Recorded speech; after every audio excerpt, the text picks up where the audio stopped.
Hello, so what's up mano guys, welcome back sa akin channel. So ngayon umuwi ako ng Bicol, so i-vlog ko dito yung packet papunta papasok sa aming barangay. Nandito ako ngayon sa bayan ng Sipokot sa Camarines Sur.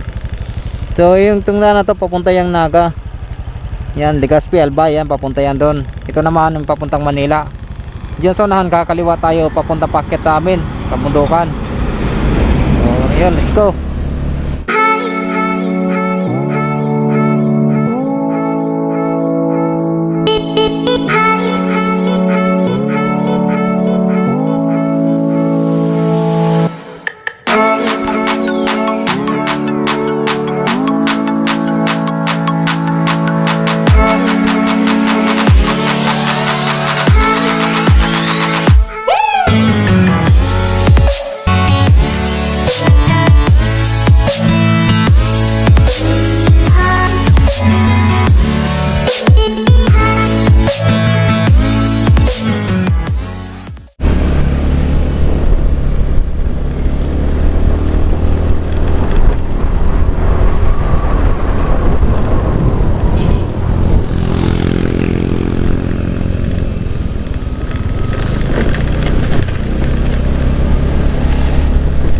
Yan, bali ito yung papasok pa paakyat sa amin. Puro to akyatin, bali nasa 8 kilometro.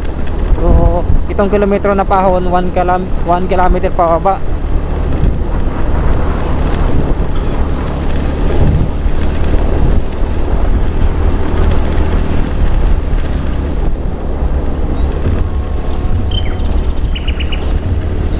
So, mayroon namang patag na konti, pero halos lahat talaga puro pahon yung 7 kilometro na to. Dating sa pagka 7 kilometro yung pababa, bali 1 kilometro naman pa Bulusok, nandun yung barangay na tinitirahan namin. So hindi ko ikakat yung video na to, tuloy-tuloy to papunta sa amin. Bali dito ko kinuha yung Honda Beat, kaya dito ko rin talaga to na break in sa lugar na to, sa halos lahat na pahon na to, kaya dito nasubukan yung lakas talaga nito. Minsan may karga pa akong 45 kilos, kaya may angkas ako, mabigat, kaya niya iahon dito. Yung Honda Beat ko na to nasa 19,374 na yung tinakbo niya. So hanggang isang taon pa lang to sa November. Subok na.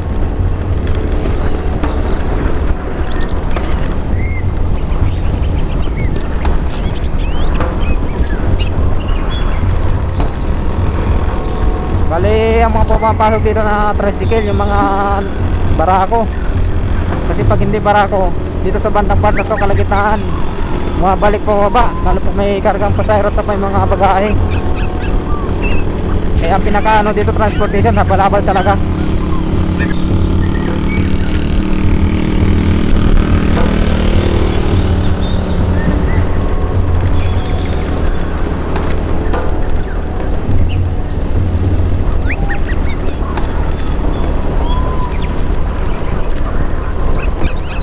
Ito yung part na may palusong tapos patag.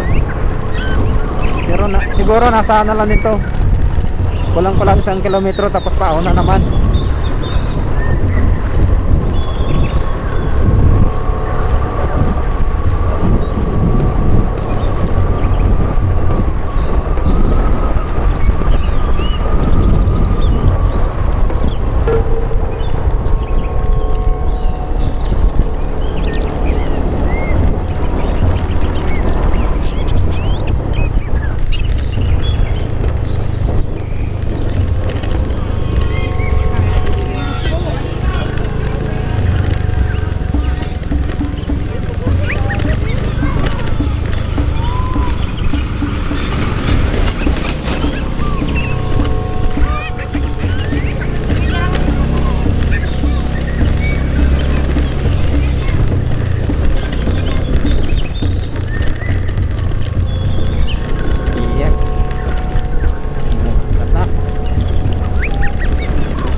Ayun, maulan dito papasok sa amin.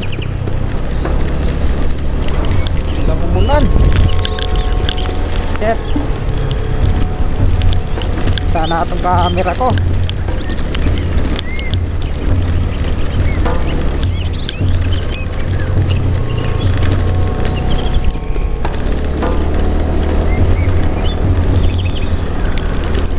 Masyadong matagtag yung gulong ko sa hulihan.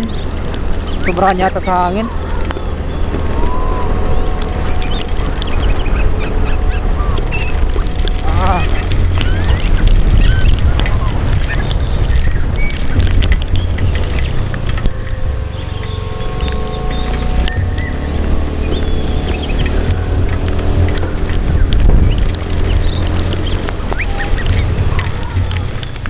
Ilong muna tayo.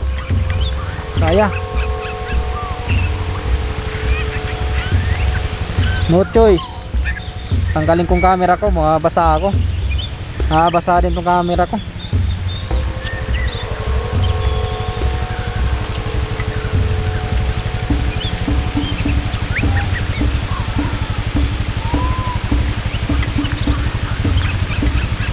Nung masilungan, cellphone ko basa na.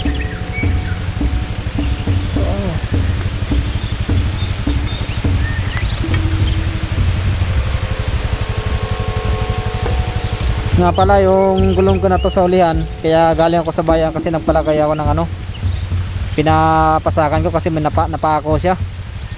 Lumalambot yung gulong, hindi ko naman tinanggal agad yung pako, so nandun lang kanina tinanggal. Yung mga pinalagay ko na lang pasak.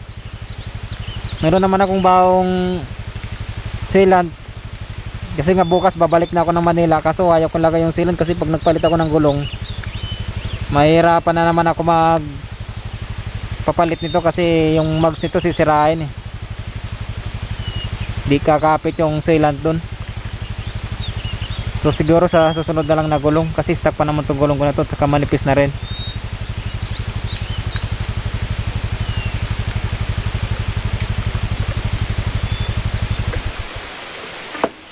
Bali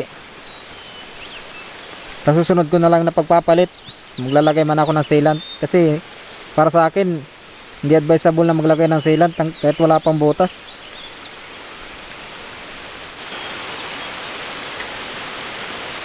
So ipuputol ko muna dito, babalik na lang ako mamaya pag pag nakaalis na rin ako ulit.